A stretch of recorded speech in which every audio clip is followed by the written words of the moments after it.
Hello and welcome to another screencast edition of Photoshop. Today we'll be talking on the aspects of adjustment layers and layer masking. When it comes to photography, there will be times where a photo may not be ideal. For example, a person closed their eyes during mid-shot, or basically they turned around on an ideal shot. So sometimes you have to make do on what you have. So I'm going to go into the basic aspects of it. As you know, you should know your interface. Be aware of your layers and the other sub-menus that are provided. So I've got an example. Say I have a selfie of myself. I'm going to use an example of a photo, say a stock photo like this. So if I want to superimpose my face into this, the best way to approach it is to pretty much copy and using masking and adjustment layers to adjust. There's a lot of things you need to take consideration is not only proportion, the positioning of the face, what angle. Secondly, also the skin tone. So if you're going to use a superimposing of your face to a stock picture, make sure it's on the right proportions, let alone on the right skin tone.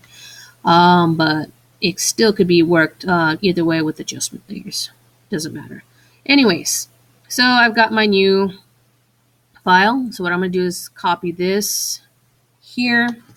So Control A to copy, Control C to Control A to select all, Control C to copy. So I'm going to go back here, paste, Control V. It's going to make a layer 1 here.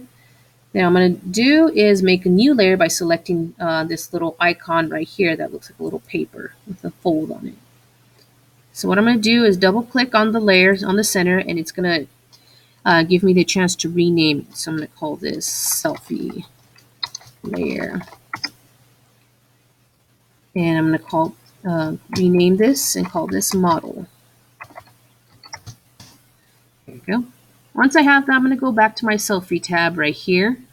And what I'm going to do is use the quick selection tool. It's the most easiest way to approach it in selecting your face without having to use it's called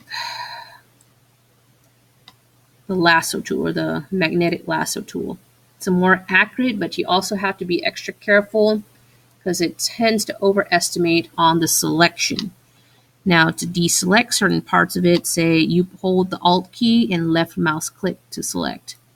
So I'm going to click along here to the areas that I want. So now that I selected everything that I want on this area, I'm going to click this button that says Refine Edge.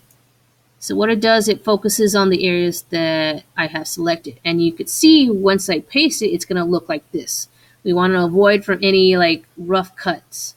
So what I'm going to do is go to my edge detection and increase my radius. And what's going to do is sort of roughly estimate where it's going to be positioned. So it's going to roughly estimate the cut you want. Now I'm going to adjust the edges and smooth it out. I'm going to go to my shift edge here.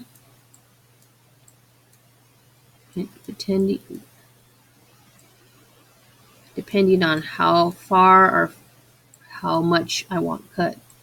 Same thing with contrast, a little bit of feathering to soften up the selection so it won't look too rugged. Here we go. More or less, if you're not too satisfied with it, you could continue on with the selection here. There we go.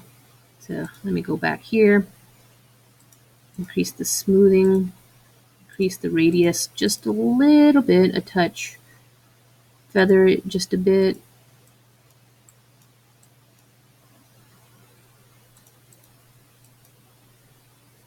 So more or less, this is where I want it to be, where it's soft but a more ideal cut. So it looks a little bit cleaner rather than a rough cut like this. So once I have that, press OK. Once I have it, it makes the recalculation to make the cut that's more smoother. So once I have that, press Control C to copy. Now I'm going to go back to the Untitled Photoshop file here. I'm going to go to my selfie layer and select that and press Control V. Now I've already pasted my photo. As you notice, it's a little bit larger than the original. So I'm going to resize it by pressing Control T, which is to free transform. I'm going to hold Shift and left click onto this until it is proportioned to the face that you have. As you notice, the position of the angle that I have this picture is quite the opposite to the one that I have here. In order to fix that up, all you have to do is right click on your free transformed object and select flip horizontally.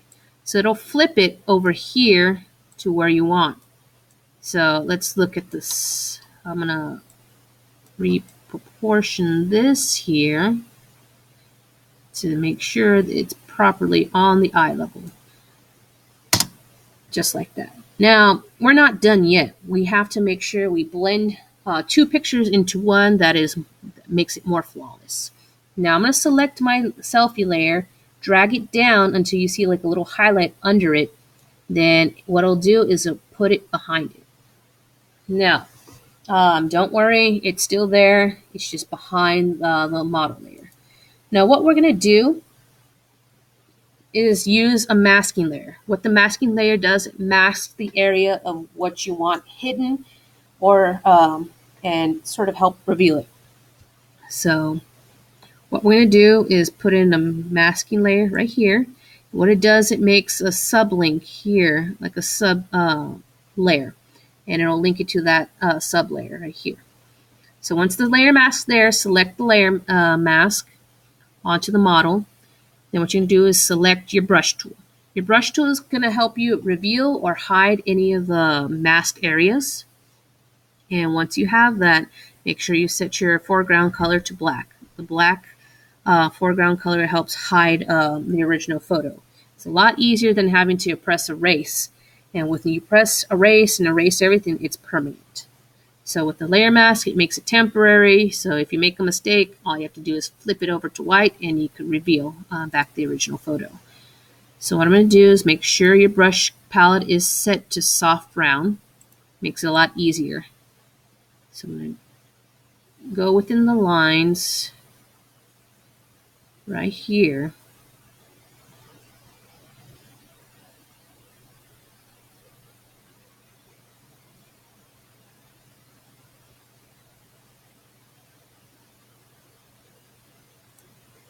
So I made a little bit of a mistake. So all you have to do is just switch the foreground color to white. And I'll make that correction without having to worry about undoing. Now, as you notice, face proportion is not proportionate with the actual picture. So I'm going to resize it by selecting my selfie layer.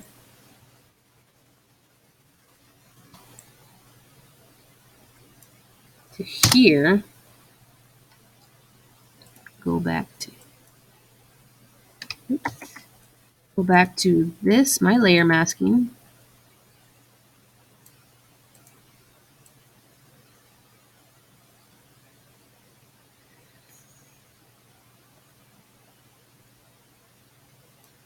Just like that. So just here, some shiny spots there, adjustments here and there.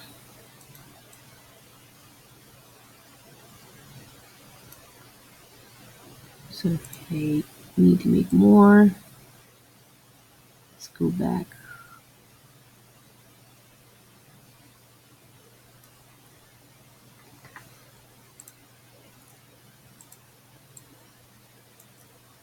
Just like that. Now, everything looks good, but the only thing is you'll notice skin tone from face is not on par with the picture that is on the body. So in order to work with that, this is where adjustment layers come in handy here. So once you have that, what I'm going to do is select my selfie layer. What I'm going to do is select this icon that's like a circle, and it's going to open the adjustment layers. What I'm going to do is select the hue in saturation. This, on the other hand, makes a new layer with the layer mask. So what I'm going to do on the master layer of the layer properties here. I'm going to work the lighting and skin tone and vibrance. So I'm going to sort of guesstimate where it needs to be at right here. Perfect. Now, you see the skin tones matched up just ever so nicely, just adjusting even the simplest of hues here. So now it's matched up perfectly, just like that. So the skin tone matches perfectly on shades of shadow right here, especially to the highlights. So it's pretty much proportionate to the face, let alone proportionate to the skin tone. If skin tone's still not working, then you may have to add another adjustment layer on the top for your regular model, on the top model layer, in order to adjust it correctly. And all you have to do is pretty much get that set. Now that it's complete, this pretty much covers everything else in regards to layer masking. So thank you again for another screencast edition. Thank you.